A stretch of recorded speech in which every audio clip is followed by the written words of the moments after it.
All right, hey, it's Josh, and I'm pretty excited. We had Peter here dropped in today, kind of randomly. I didn't know he was going to be coming by, and I know for those of you that have been here at ELS for a while, you're going to recognize this guy.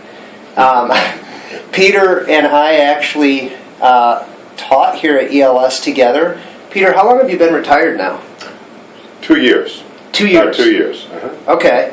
And we taught together, for maybe 4 years, I think? 3-4 years before that? Yes. That sounds about right. Okay. Right. I think my favorite memory of, not my favorite, but one of my favorite memories of Peter is when my first few months teaching, I don't know if you remember this, we were over in the Union Building at IUPUI.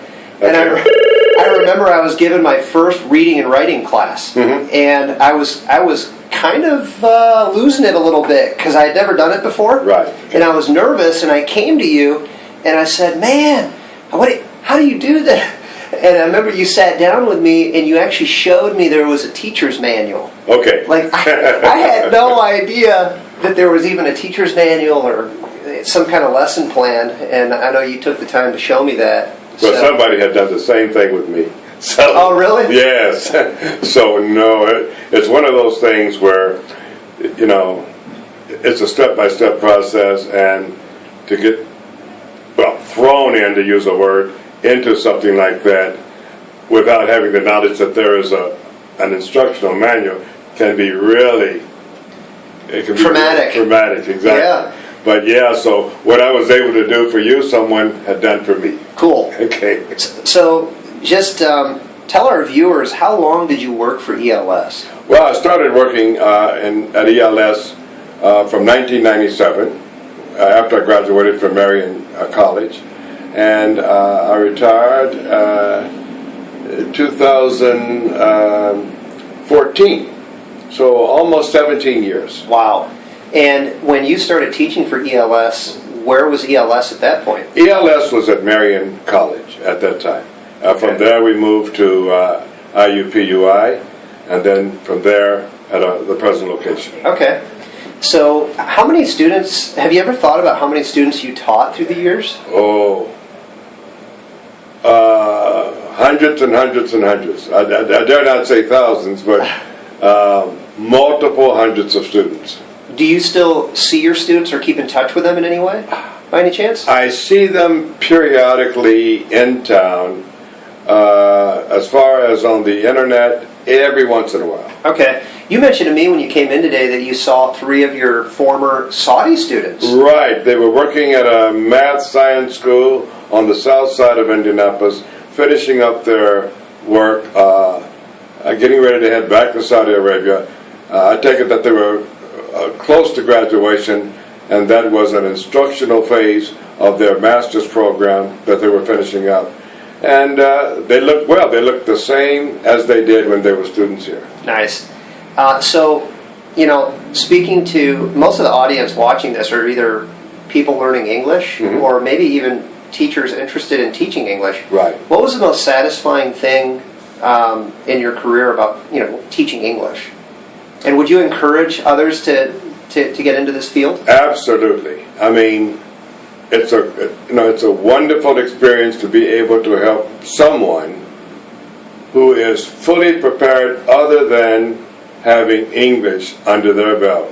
It's a wonderful experience to help them to finish out their career requirements so that they can get back to a most gratifying life that involves having English as part of their life. So I would encourage anyone who is interested in teaching at all to teach English as a second language.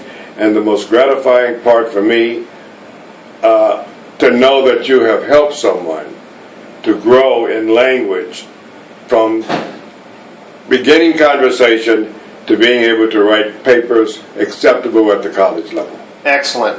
And for the English student watching, what do you think is the most important thing for them to know about English and coming to America? Well, let's see if I understand your question. Are you talking about those who have English as a native language? No. So they're international students Okay. that are maybe just using the YouTube channel to Okay. work on their English, Oh. but they're interested maybe in coming to the U.S., going to university. Oh, absolutely. Do you have any advice or encouragement I would for them? encourage you to come to the United States so that you could be brought into the society itself. You can become a part of what's going on here. The total experience. Language is just a part of it. But to be immersed in the culture, to see that there are different facets of the language. You have academic English, and yet you have the peripheral kinds of English that are normally spoken by different groups, on different occasions, in different areas, and to immerse yourself into American culture without becoming so identified with it that you forget your own culture, but to just come in and get a taste of America so that you're seeing it firsthand, not from a CNN or a BBC perspective, but you're coming right into it and you can say, I can identify with that because I saw it. And it has helped me to improve my English because I have identified my English with that area that I needed to use it for. Excellent. Hey, thank you very much. I appreciate you doing this interview with me. Yeah. It's good advice. This guy here, I tell you, terrific. It's just been an absolute pleasure to have worked with Josh. And I tell you, if you get a chance to come to Indianapolis, to the ELS here, you need to come to the center here because once you meet Josh and the staff here, you know what? You'll find that this is one of the best ELS schools in the country. Josh, thank you so much. Hey, thank you, Charles. All right, appreciate it. All right.